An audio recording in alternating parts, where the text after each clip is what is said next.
YouTubers, welcome back. Quick tip video today for you. When you sort of want to sand a flat surface, maybe for polishing, removing tool marks, etc. One of the main things is getting something nice and flat. Now, one good thing to use is picture framing glass.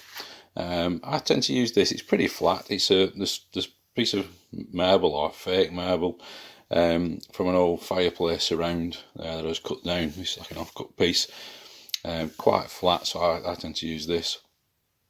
And the big key to it is when you get your paper, you've got a couple of options. Either tape it down because you want your paper to be flat, because you tend to find if it curls up at the edges, you can end up with like a curved on the edge of the piece that you're actually sanding. Or another tip is some people give it a squirt of oil, and that'll then just, your paper will stick down to that oil, and it's quite a good sort of vacuum stick, if you will. It doesn't tend to move much.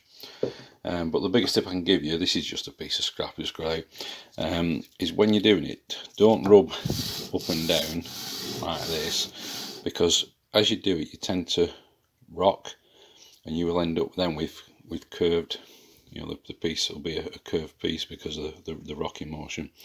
The best way to do it is actually a figure of 8, like this. So some people, you say, oh, we'll do a round, but again, because you're putting that pressure that way and that way, you tend to end up with just rounded corners. But a figure of 8 seems to equalise that pressure and ends up with a very, very nice finish, very flat and very nice, so ideal for polishing or just removing any tool marks, anything like that.